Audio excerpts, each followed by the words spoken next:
Hello बच्चों, तो चलिए इस प्रश्न को पढ़ते हैं। यदि a बराबर आव्यूह 1 2 4 1 5 6 तथा b बराबर आव्यूह 1 2 6 4 7 3 हो तो सत्यापित कीजिए कि a माइनस बी का डैश बराबर a dash minus b dash.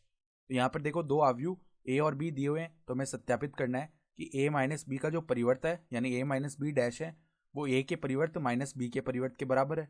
तो प्रश्न में आगे बढ़ने से पहले इस प्रश्न से संबंधित जो मुख्य अवधारणा है उसकी हम चर्चा कर लेते हैं। तो देखो मुख्य अवधारणा, यदि हमारे पास में देखो कोई आव्यूह दिया हुआ हो, p आव्यूह बराबर में a b c d e f इस प्रकार का आव्यूह हो, ठीक है। तो अगर इसका परिवर्त आव्यूह p डैश ज्ञात करना है तो परिवर्त निकालने के लिए हम क्या करते हैं, जो पंक्तियां होती हैं उनको स्तंभ बना देते हैं, ठीक है। या दूसरे शब्दों में बोलें तो स्तंभों को पंक्तियां बना देते हैं, ठीक है। तो जो पहली पंक्ति ए बी है वो पहला स्तंभ बन जाएगी। इसी प्रकार यहाँ पर दूसरा स्तंभ सी डी और तीसरा स्तंभ ई एफ। तो इस प्रकार हम कर सकते हैं परिवर्त।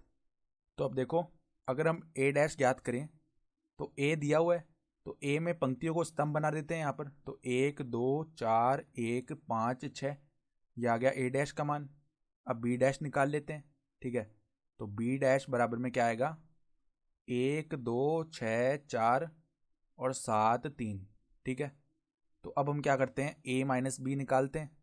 तो a माइनस बी निकालेंगे तो 1 2 4 1 5 6 माइनस में b का मान क्या है, देखो 1 2 6 4 7 3। तो संगत अवयव घट जाएंगे। तो बराबर में देखो यहाँ पर क्या आएगा, आव्यूह 1 माइनस 1 शून्य हो गया, 2 माइनस 2 शून्य हो गया, फिर 4 माइनस 6 माइनस 2 हो गया, 1 माइनस 4 माइनस का 3 हो जाएगा, 5 माइनस 7 माइनस का 2 हो गया और 6 माइनस 3 3 बन जाएगा। तो ये आ गया a माइनस बी का मान। अब अगर हम a माइनस बी का परिवर्त याद करें तो वो क्या बन जाएगा, यहाँ पर 0 0 माइनस 2 माइनस 3 माइनस 2 3। तो इसको तो हम बोल लेते हैं समीकरण 1। अब देखो हम क्या करते हैं, a dash minus b dash निकालते हैं। तो a डैश और b डैश के मान तो हमने लिख लिए हैं। तो अब a dash minus b dash निकालेंगे, बराबर में a डैश का मान क्या आया था, देखो a डैश का मान था 1 4 5 2 1 6। तो 1 4 5 2 1 6 माइनस में b डैश का जो मान है वो क्या है, देखो यहाँ पर 1 6 7 2 4 3। तो 1 6 7 2 4 3। तो देखो अब घटाते हैं संगत अवयवों को।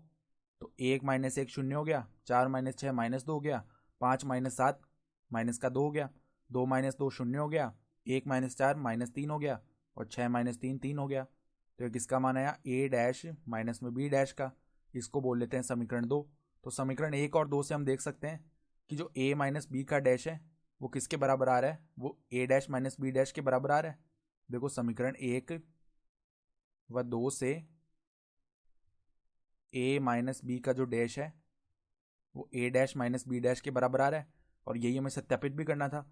तो आशा करता हूँ कि आपको ये प्रश्न समझ में आया होगा। धन्यवाद।